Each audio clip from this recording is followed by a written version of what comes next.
preservation of and increased access to the 92nd Street Y Humanities Audio Archives is generously funded by the National Endowment for the Humanities. My name is Renata Zelihovska. I've just recently taken over as director of the Harkness Dance Center, filling in the great shoes of Joan Finkelstein, for those of you who know her. Tonight I'm very pleased to welcome Pearl Lang and Deborah Jowitt for a Breaking Ground series, and also part of our 350 celebration. And on behalf of the 92nd Street Y and Harkness Dance Center, I welcome you on Halloween night. I first would like to just say how honored I am to be introducing such wonderful luminaries in the dance field. Pearl Lang, as your biographies there will say, is one of the modern dance greats, taking over as the first female to take over for Martha Graham's roles. And also, in addition to that wonderful career as a dancer and choreographer, doing wonderful work around the world, she's done this amazing film that she'll tell you about in the Dybbuk and the Possessed. And Deborah Jowitt, who has just recently published a book on Jerome Robbins. She is the chief editor and critic, dance critic for The Village Voice. And I always enjoy Deborah's writing tremendously. So without further ado, I'd like to introduce Pearl Lang and enjoy the evening. Thank you very much for coming.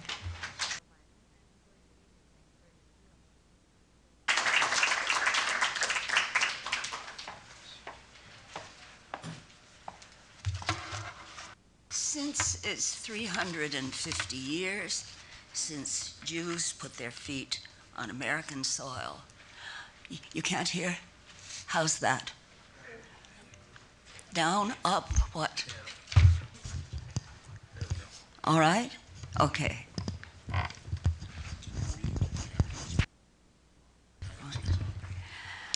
I was asked to speak for a short time on the Hasidic influence in the arts. So I think we have to start with Hasidism. Since the play and the dance drama is set in a Hasidic village, I will speak about what it is. Hasidism had a religious and cultural aspect which originated in Eastern Europe, Poland and the Ukraine. The most moving and descriptive aspect is the title of a book by Elie Wiesel based on portraits and legends of Hasidic masters. And he called it Souls on Fire. Souls on Fire says it all. Much of the material that I used came from Alfred Sende's book on Jewish music. Hasidism, which stresses piety and benevolence, believed that prayers alone were not considered sufficient to bring about the unity with God. Physical ecstasy, a rapturous state of mind, was necessary. So they devised a ritual which included singing and dancing as the means for attaining the desired spiritual exaltation. They believed that songs without words flew up to heaven faster than songs with words. And also because each tune had, we can't see here, each tune had a hidden message in it. And so they devised nigunim. Now, nigunim is the plural of nigun, which is a melody without words. And it played a very important part in the whole aspect of Hasidism. In the conception of the Hasidim, emotion was placed above reason and religious exaltation above knowledge. Only the emotional power of music, singing and dancing, provided the possibilities for the ecstasies. A special place among the achievements of Hasidic art must be assigned to the dance. The Hasidic dance is unlike any other Jewish manifestation. It has a strong rhythmic impact, and because it was accompanied mostly by appropriate melodies and special type of nigunim developed, which came to be known as the Hasidic dance song. The dances combined spontaneity with profound inner exaltation and were mainly improvised by the dancers who represented their individual ecstatic experiences, either alone or in groups, without any intention to show off or to entertain the spectators. Hasidic dances began slowly and gradually became faster until they climaxed in a state of ecstasy where a flowing together of all senses and faculties was attained. The founder of the movement was Israel Baal Shem Tov, translated, the master of the good name, who lived in 1700 and died in 1760.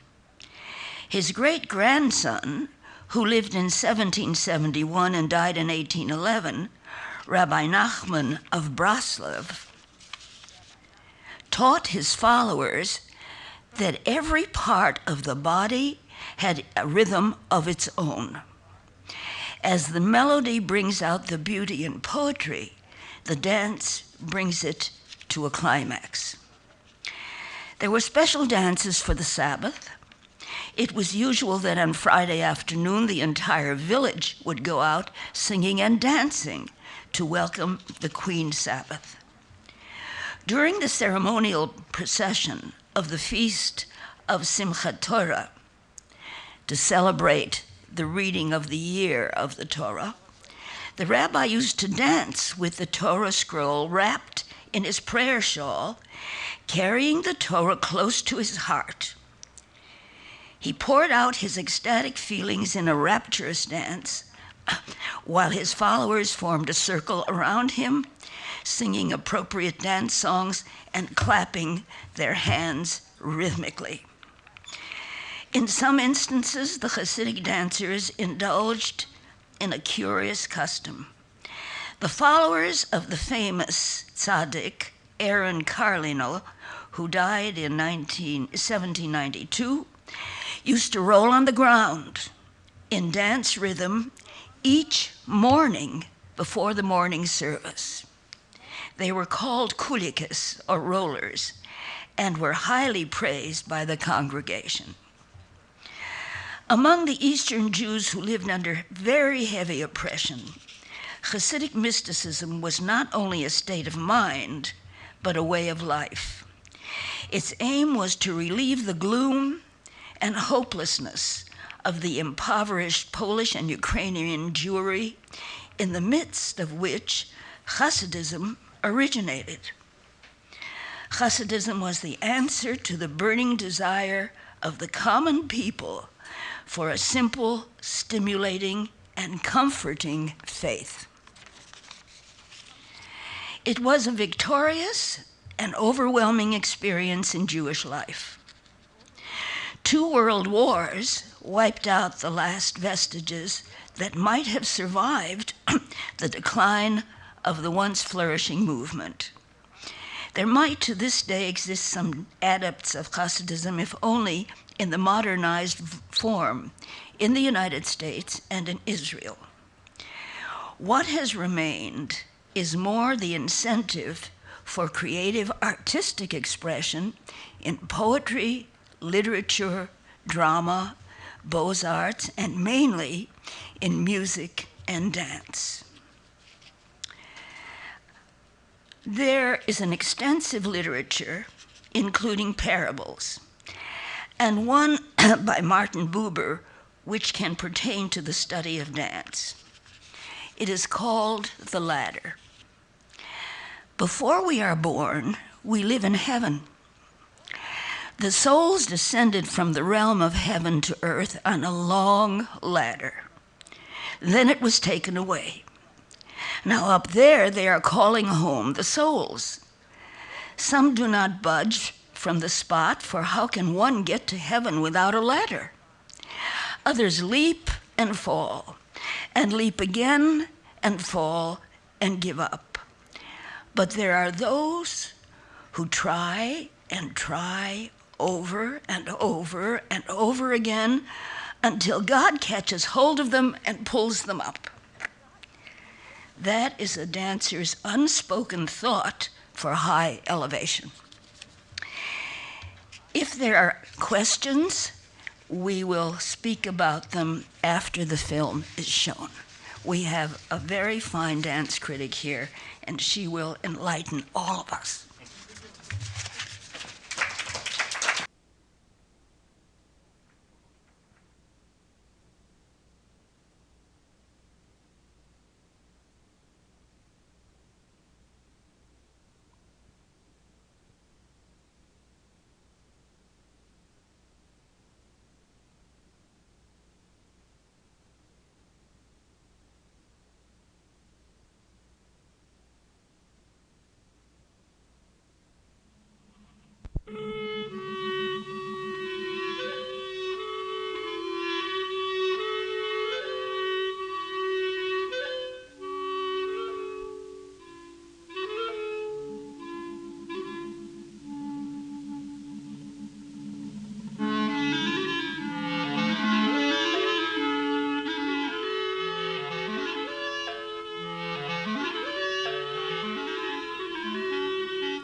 I'm sure all of you have many questions for Pearl, but now I'd like to introduce Deborah Jowitt, and please also inviting Pearl Lang, and I'm sure it'll be an interesting discussion, so please stay tuned.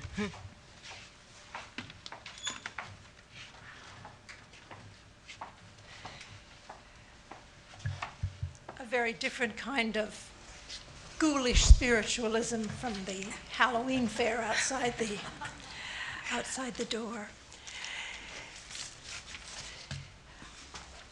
I'm fascinated, having seen this a couple of times now, wanting to know a little bit about the making of it into a film, because this dance, you choreographed it in, I think, 1957, right? 75. 75. I've got the digits backward. But the film was made, it took you a long time to get the film made, correct?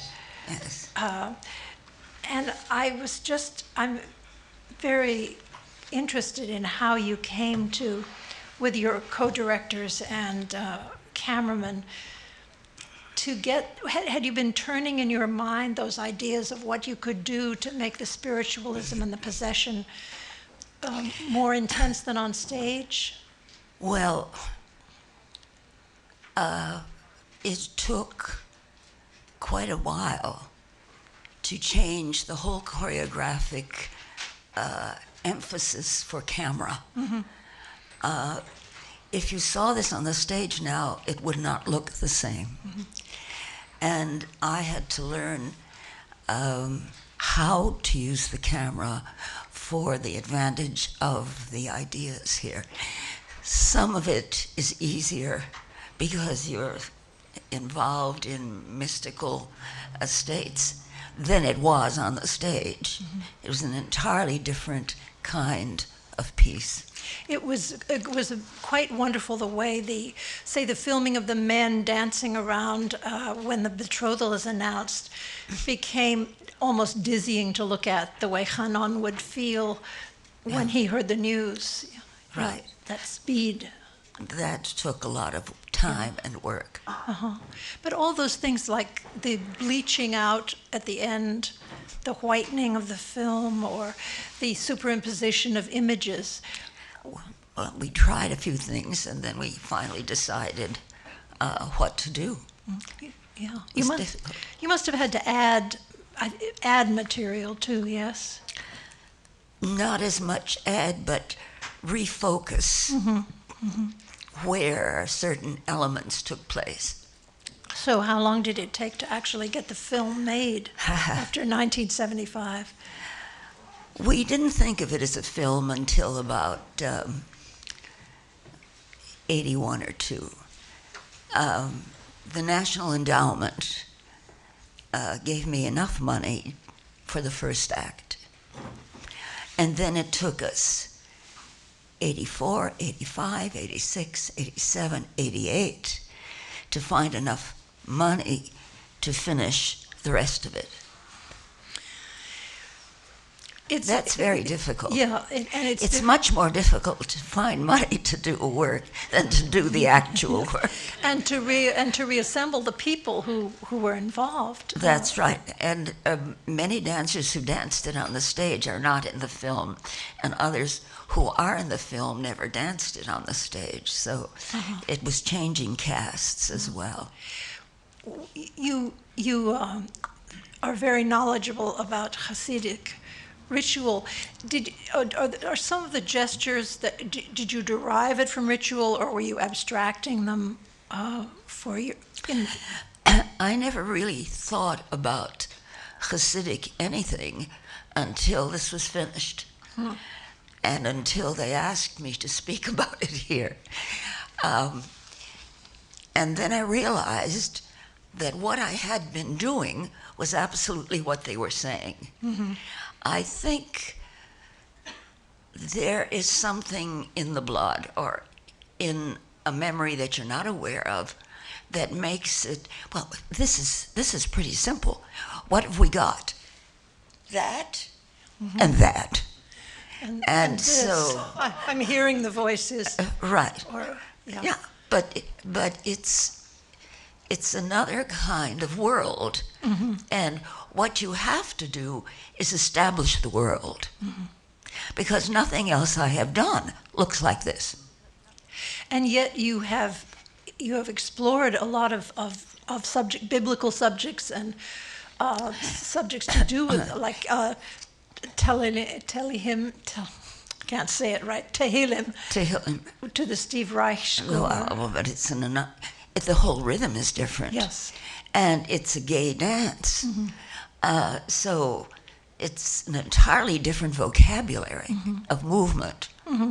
And also Shira, which you made in 1960, was very ecstatic, but it celebrated that idea of dancing being a way to spiritual union with God, right? Right, except that there's another composer there. And the whole rhythm. That was Hovannes. Alan Hovannes. Now, this is interesting. He had a Jewish friend. They lived in Boston. And his friend would take him to stand outside of the Hebrew shul, and he would write down what he heard. And much of Shira is in that. So you say it's a very different kind of rhythm. What rhythm were you feeling when you made this dance, the Dybbuk? Well, it's a play. Yes. And you have to convey the qualities of each scene and each act so that it told me what to do I didn't have to think about it. Yeah. So you're talking in some senses about what we would call a dramatic rhythm. You know, the rhythm of the drama, not just the rhythm of the dance steps of the men. Well, they're there because the men are there. There is always, especially with the men, that and this. And if that is not there, then they die. So it's a whole life that depends on that kind of inner life. And did you feel that you didn't explore that in any of the other, like the Taylor's Megillah or the other dances you did that Well, with folk tales? Not really. Not in the same way this was explored. Because this actually, and what was so difficult, after she remembers him, he is speaking with his voice through her in the play. Yes, I know. And so that was very difficult to make, to find, to work with. Well, I saw, particularly when the exorcism began, that some of his movements were still in your body. And Right. Right. that they had taken. Yeah. Because how else are you going to show it without voice, you know, unless you do his movements. Right. And perhaps we need more notes there, I'm not sure. But so the ritual of exorcism, the rattling, what are they? The rattling Yes, the sticks. sticks, that has some cultural basis, and No, I don't think you so. just made it up. I think that that's part of the trying to get him out of her. And the embroidering velvet and putting it around the scrolls. Yeah, well, the women did that. And she comes to the synagogue to fix the cover. So, I mean, that was taken from what is actual. Yeah. And you had the play, and the play, of course, was built on earlier folk tales. Yes, earlier folk tales, and in a rhythm that is not of today. It's a time when everything took more time. We have been educated now to see one image after another, and you can't even realize what it is you're looking at before 2 or 3 or 5 or 6 other images disturb it. Yeah. And I'm afraid that our concentration is being hampered with that way. So that when you look at this, and I keep thinking, well, it was done in 75, I should go in there and cut it and make it faster. But then that would take 3 people. And more money. A lot more money.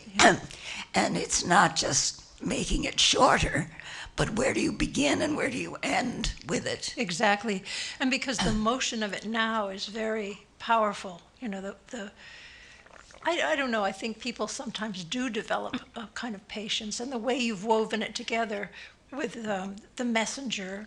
Yeah, Is the messenger in Ansky's play? I don't remember that. Yes, absolutely. He is there because of Stanislavski. Explain. The play was written without the messenger in Russian. And Anksy took it to Stanislavski. And he said, and he is the one who said, you need a chorus. You need a messenger. He didn't say messenger. He said, you need a chorus. And you need to translate this into Yiddish. And so it came about. Then it was translated into Hebrew.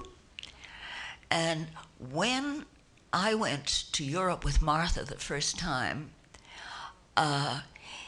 they were playing it in Dutch in Holland. They were playing it in Sweden in Swedish. So it has become a dramatic vehicle. especially if you have actors that can do it. Didn't the Habima do it here at one point? The Habima came and did it in Hebrew here. And did Maurice Schwartz ever do it? Oh, yes. Yeah. Maurice Schwartz did it in Yiddish and in his art theater. And it was a great success there. Well, it's a very powerful idea, the idea of a love or a vow that's so profound that, Right. Yeah. you know, the body is taken possession of. I was thinking about your early background with Martha Graham, and you did work with her for a number of years, beginning in Many. beginning in the 1940s and 42. 42, and then till about 55, and then you went back and you then worked back. with her again. And Well, I went back because she had decided she couldn't dance anymore. And she knew I had seen her dance, that I watched her. And she came to every concert that I did, way out in Brooklyn and down in the Lower East Side. And she decided that I should begin to work on her roles because she would do 3 works on a program, 3 very difficult ones, and finally she decided to give one away so that she could manage the others, you know. by then being about 90 years old, right? And so you did Letter to the World, and you did... I did 7 of her pieces. I did El Penitente, I did Primitive Mysteries, I did Letter to the World, which was a great experience because it made me read Emily Dickinson for 3 years and to dance it. And I did Herodiad, and I did Night Journey, and I did a number of pieces.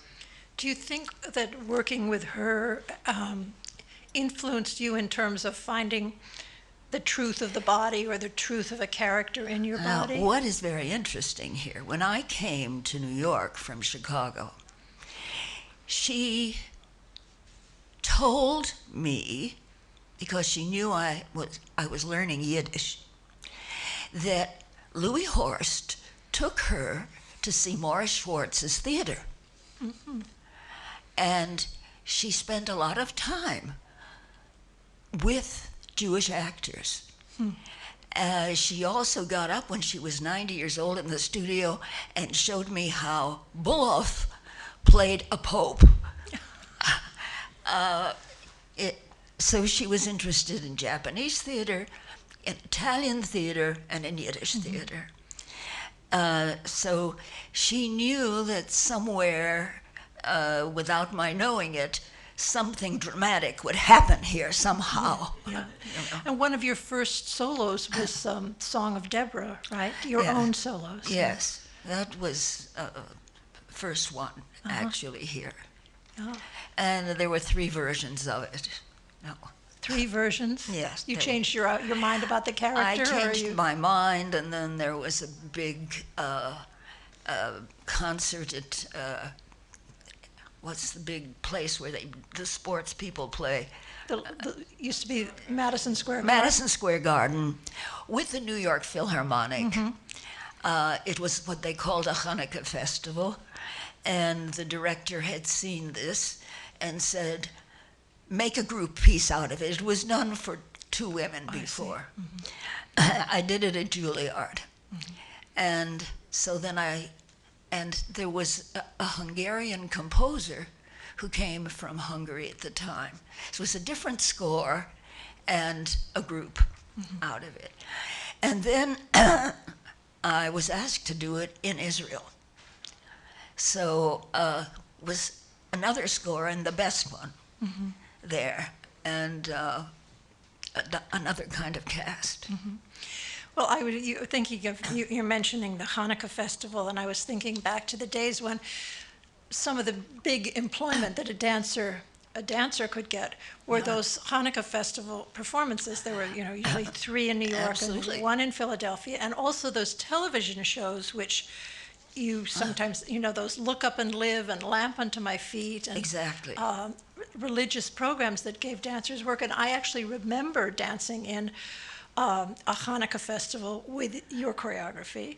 And I hired her She hired to me. dance. No, Demeter in a Persephone piece, which we did at Jacob's Pillow. Yes, and my joke about that is that I had to do the whole thing on half point because it was created for a woman who was 6 feet tall. And I had had a knee operation and was not able to give her what would be flawless technique. She never told me that. I was not in great shape. But I remember the Hanukkah festival, the idea of that, and it was very interesting how I don't know if they do them like that anymore, but it was a radio play. With great actors like Schwartz or Luther Adler up in the balcony, and then there was usually a festival dance and a work dance. And absolutely. We worshipped the golden calf, but it was the New York Philharmonic. Yes, it was. I mean, I couldn't turn down a job when the New York Philharmonic played. I mean, that was really.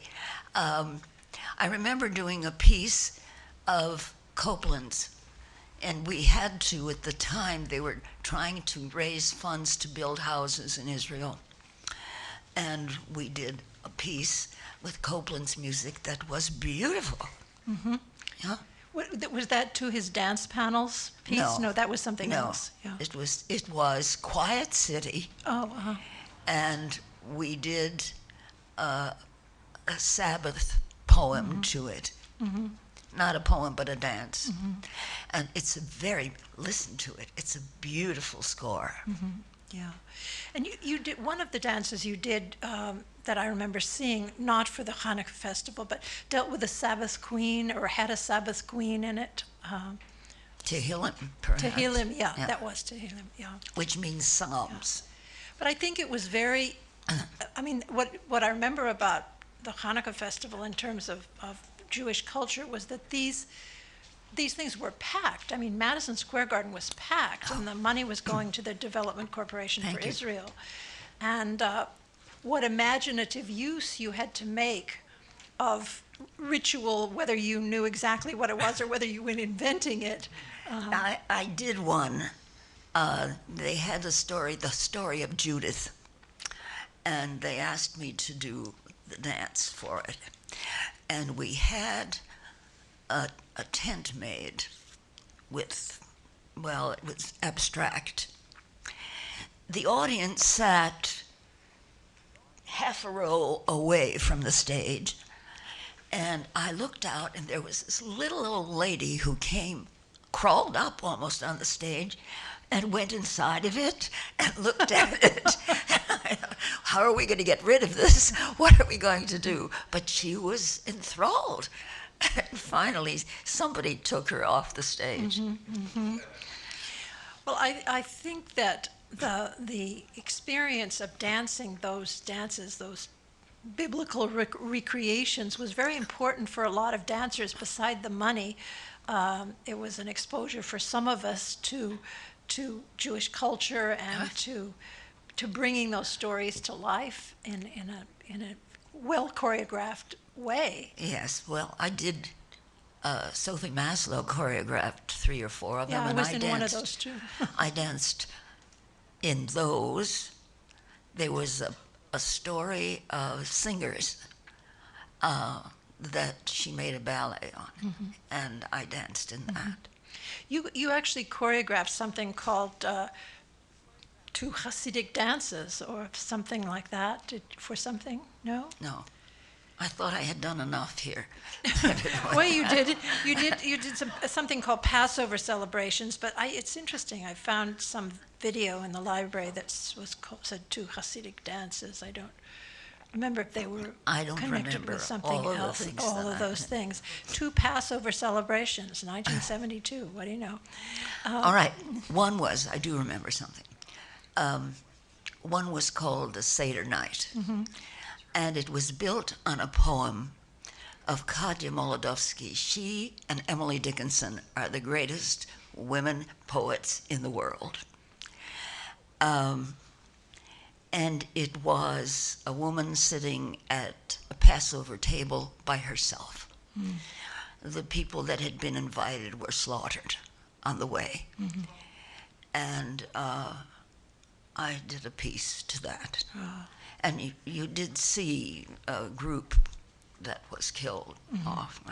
So that was one, but I can't remember the What other. the other was. Well, and of course, later, thinking of slaughter, you did the very beautiful I Never Saw Another Butterfly, which was the children of Well, the children of Theresienstadt. Well, that was here. Omas Hirschbein, who produced the Dybbuk, asked me if I would do a dance program for the Holocaust Remembrance Day. And I said, no way. There's no way I can even try to imagine this.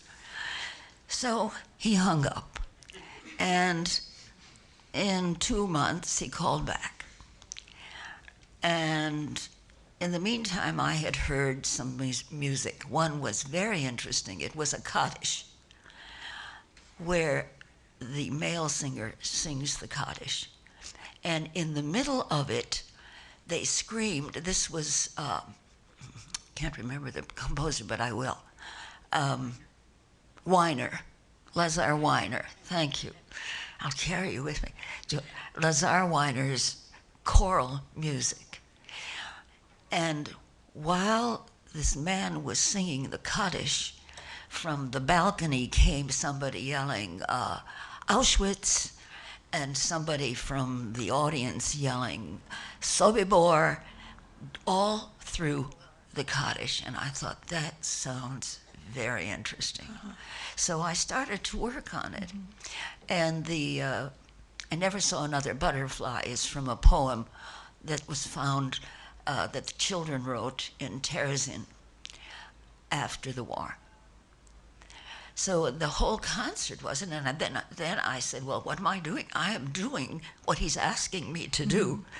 And so I augmented it. It was a beautiful dance. I remember very Yeah, I think moving. we should somehow find enough money to make a film of it. Yeah, that would be beautiful. Perhaps we should open this up to some questions from the audience. If you would Please. like. Does anybody? Yes. Can you stand up? I can't hear you. Hi, I'm Richard. I've seen a number of monogram stuff, and I never could really relate to it a lot. It would have too much makeup and long nails, and so I was really pleased to see this production on film without all the nails and the makeup and her style. And then what you produced was it reflected my heritage. Good. And I don't see that too much in dance. I know it's part of our heritage, not the entire heritage. And but that part I don't see in dance very much. No. And that's I think we should. I want to thank you for the people who Oh. supported you for doing it. You're very welcome. The thing about Graham is that perhaps the most beautiful thing that she has done is her technique. When I teach it, and when I look at the dancers in the class, I think to myself, she's never done anything as wonderful on the stage as this is here. Now, what it does is give you an inner dimension so that you can find your own way of moving. And since my way is a Jewish way, I have done a number of Jewish pieces. And I think it also is very suitable to some of the ideas, because often in the technique there's a struggle in the body. That is, one part is pulling against another, one part is leading, and the other part is reluctantly following. Yes, that's very important, because it's the only technique that uses the inside of the body. And the inside of the body is what you're living through in your mind. So that you can see this happen on a stage. Any other questions? Yes. What makes this dance and your way a Jewish way? All right.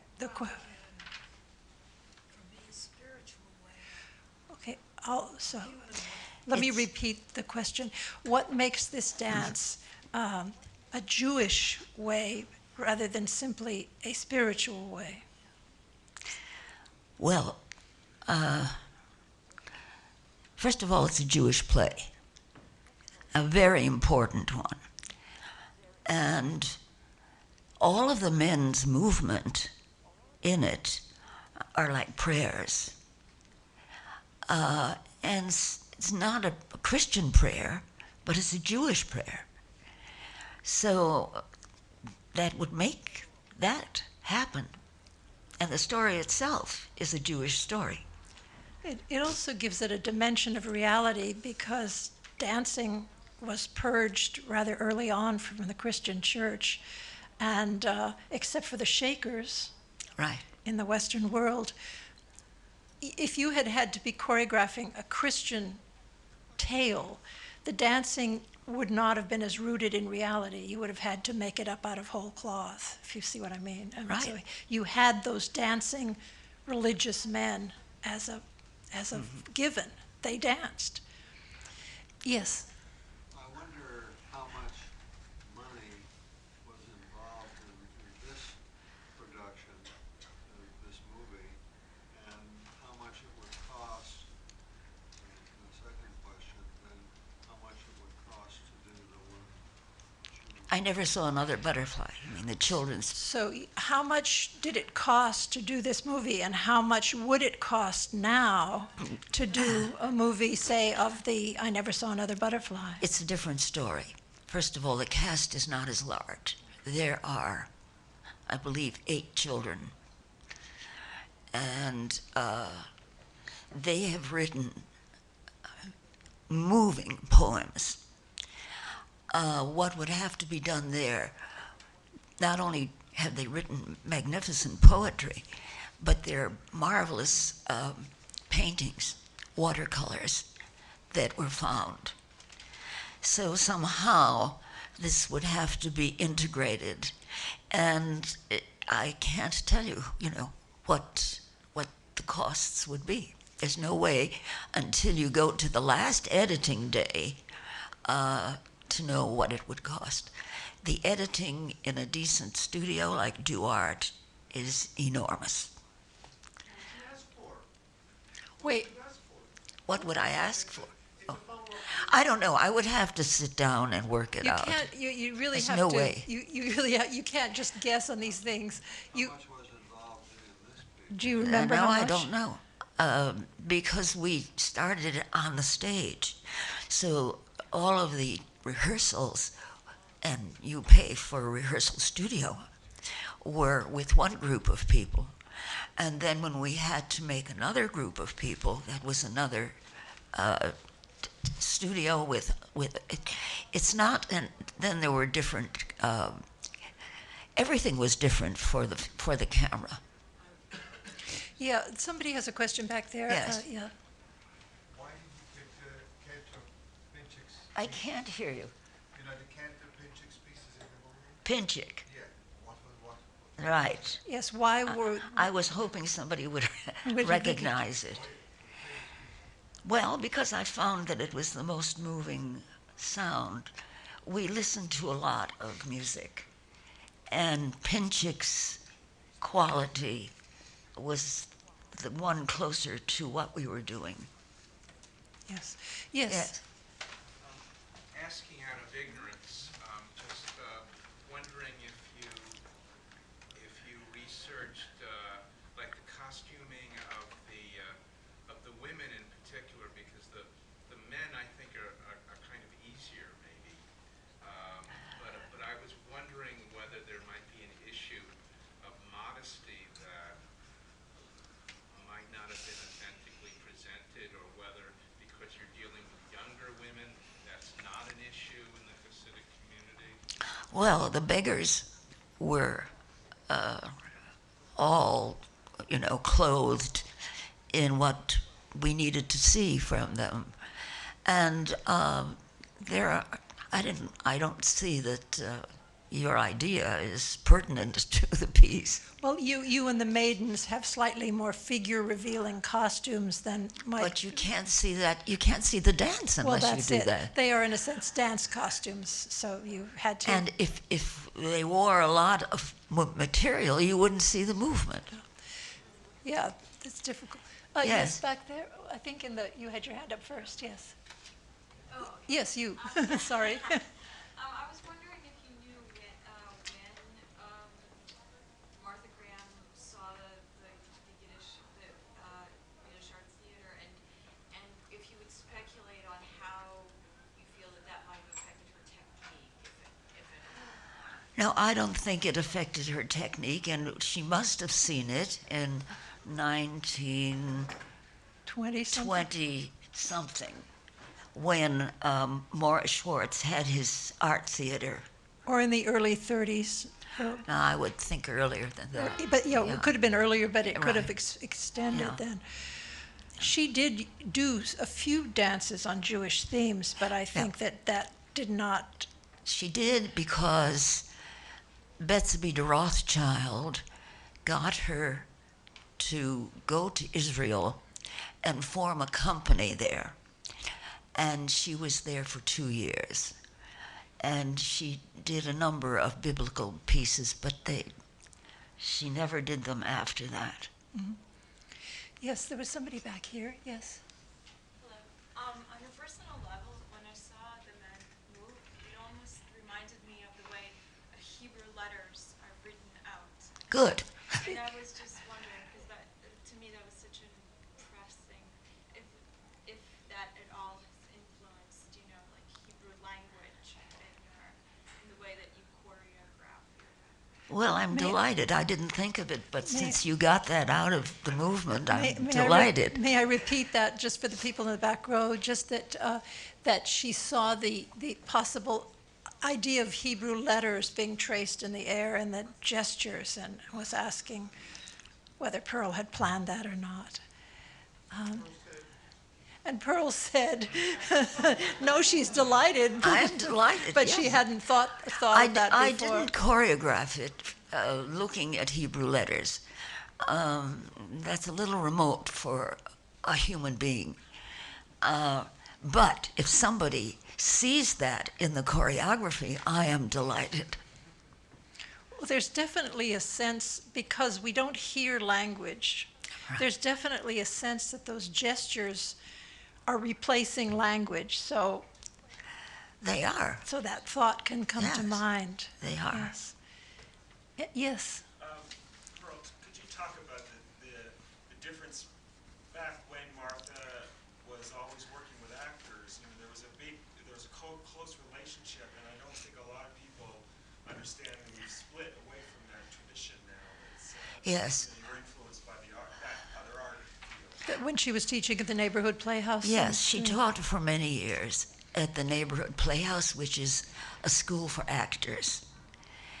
And she had to make teenage boys, 16, 17, 18, maybe 19 years old, walk with the stature of a Shakespearean play. Now, that is an impossibility. It's very, very difficult. And there's a very funny story told. What's his name? Eli Wallach was in one class, and he tells the story. And she said, I helped her for a few weeks or months. She said, just keep them walking. So she went up behind him and whacked him on the back and said, walk properly, because you are the carrier of the seed. She never gave a correction that was just simple. You had to listen to something and then go and find out what she meant. Yes. Any other questions? Yes. Yes. I've always been a fan of Bill Carter's, and it was so fantastic to see that performance of them come across in the film just as strong as Well, you saw him live, and I just wondered what it was marvelous. It was the best kind of experience I could have had. First of all, he was not only a ballet dancer and a Spanish, he went every year to Spain to study Spanish dancing. He had a quality that dramatically could take over. And so he was in the Graham Company. And he was in my company for 14 years. And he loved to work on new material. And so I couldn't have asked for anybody closer to this role than Bill Carter. The only problem is that he's gone. And the piece is dedicated to him. But he was remarkable. I met him because I was doing Letter to the World in Martha Graham's company, and he was dancing at that time with him. And he was dancing with me, and I thought, this has to be there. And he loved working on new material. You would work on some new movement, and he would work so hard and love it so much, and you felt terrible if you had to change it, but that was an unusual person for dance, just unusual. And you see it here. And there's no, people have asked me, are you going to revive it? Well, I might get a girl to do my part, but I could never get anybody to do Bill's part. That's the problem. I think we have time for at least one more question. Anybody? All right. If not, Here. Oh, one more. All right. I'll speak personally. I was startled. Well, they want to hear what you're going to say. I was startled to see the Workman's Circle as one of the sources. Yes. I was raised as a Workman's Circle. So was I. The Workman's Circle. Workman's Circle is an organization that had schools where they taught Yiddish, choruses, dramatic presentations, and they start to teach. I was 8 years old in Chicago, and I graduated the high school. Now, the thing that was valuable there was that they were teaching Yiddish literature, which was about 100 years old now only. It's gone. And in order for us to speak properly, we had to memorize poetry and get up and say it in front of a class. And they were, at least in my school, they were very careful about how we spoke. So when I came to New York, the head of the department here said, they had a concert at Carnegie Hall, and he wanted Shira. So I thought, anybody who wants Shira knows what he's doing. And we did it there. They, at least the experience I had with the Workman's Circle, emphasized how non-religious they were. They were socialist, they were Yiddishists, they were believers in Jewish culture, but not religion. So we're speaking about the Workman's Circle. Connection with this film. Yes, the connection with this film, and that they were promulgating Yiddish culture, but not associated Not the with religious religion, culture. Not the religious culture. And it's a loss, I think, right now. I thought, I wish I knew more about biblical language. I know a great deal about what happened, but I can't speak it properly. I can speak Yiddish well. And I did a number of poetry sections here at the Y. People who had poetry did a whole poetry evening of Yiddish poems. So I was the only one who could get up and do it in its language. Thank you. I think we're going to have to stop now and thank Pearl very much, and thank you all for coming. Thank you. Thanks for listening. For more information on the 92nd Street Y, New York, and all of our programs, please visit us at 92ny.org.